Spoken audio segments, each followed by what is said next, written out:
अरे बापरे, एवढे सारे भांडे काढलेले आहे डबे घासायला, कारण की खूप डबे चिकट झाले ते. गुड मॉर्निंग एव्हरीवन, कसे आहात तुम्ही? सर्व मजेत ना? सर्व ठीक आहे ना? इथे साफसफाई चालू होती. इथे कुकर वगैरे मांडून घेतलेला होता आणि इथं पडला चांदीचा सिक्का हरवला होता. रे पडलेला आहे दिसत आहे. मग मम्मी म्हणजे नाही तो नाही, हा 50 रुपयाचा सिक्का आहे तो चांदीला तिने फेकून दिला.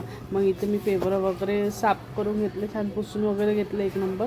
आणि ते साफ करून घेतलं पटापट, कारण की आमचं किचन म्हणजे ओट्याजवळच हे डबे ठेवायचं आहे ना, म्हणून खूप चिकट होते. म्हणून पटापट भरभर साफ करून घेतलं मी छानपैकी. आणि इकडे अंश खूप बोंबलत होता, कारण की कामं करायचं असतं त्या अंगातच येते, म्हणून पटापट कामं करून घेतले.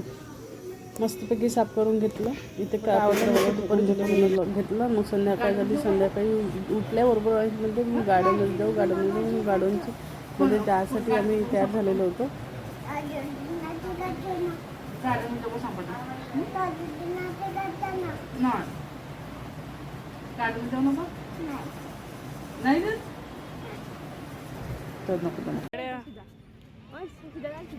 गार्डनमध्ये नेलं आणि भलतंच पोरग आहे. इथं गार्डन बघू शकता किती सुंदर दिसत आहे. इकडे खेळण्याच्या ठिकाणी जातात ना, तिकडे नव्हतं जात ना, तिकडे पोरांमध्ये बॅट बॉल खेळायसाठी जात होतं. खूप मोठा झाला हा, आणि ते छोटे आहे पोरं असं सारखं. मग बड्या मुश्किल न तो गेला बाई घसरपट्टीवर जाऊनही बसत होता, तर तो उलटा बसत होता.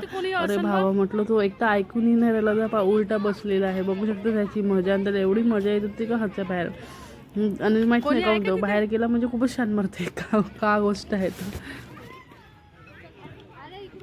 इथे मस्तपैकी अंश खेळत होता. आणि मस्त इथे लहानपणाचे दिवस आठवले आम्हाला. आम्ही मस्त टिफिन घेऊन जात होतो, गार्डनमध्ये जेवण करत होतो, एक नंबराने खेळत होतो. ते दिवस आठवले. पण जाऊ दे, जसं मोठं झालं तसं तसे दिवसही विसरायला लागते. समोरचे दिवस घेऊन चालायला लागते. आणि झाडाच्या मागे मस्त सूर्य लपून गेलेला होता. आणि इथं फुलं आठवले का तुम्हाला? कोणाला आठवल्याचं तर नक्की कमेंटमध्ये सांगा. कारण की आम्ही लहानपणी मस्त त्याची भाजी बनवत होतो, खेळत होतो, भांडुले खेळत होतो.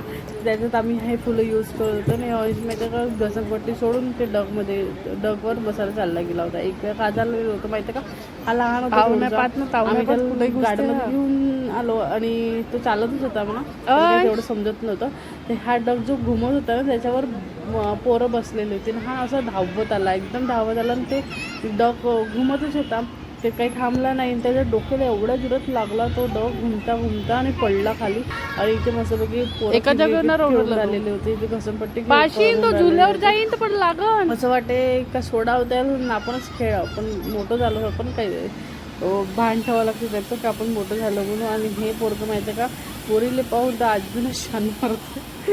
का गोष्ट आहे तर माहित नाही. उठतच नव्हता बिलकुल. जोपर्यंत ते नाही उठले ते पोरगी, तोपर्यंत हा उठला नाही बाई. लहानपणापासून त्याचे पाय दिसून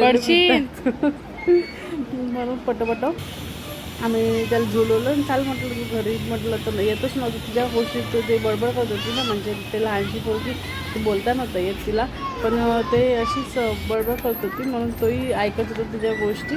आणि हा नुसता मारायला जाते, कोणालाही मारायला जाते. का करावं तर माहीत नाही, हे पोरगं नुसतं मारते. खेळाचं कमी ना, झडपाच जास्त राहते. मग जाऊ दे म्हटलं, खेळत नको म्हटलं.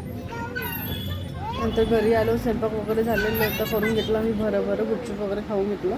आणि ते जेवत नव्हता, तर आमचे ते बाजूला राहतात ते ताई, ते आले आणि खूप चिल्लावत होतं, तर खाते का नाही खात म्हणून. बघू शकता तुम्ही.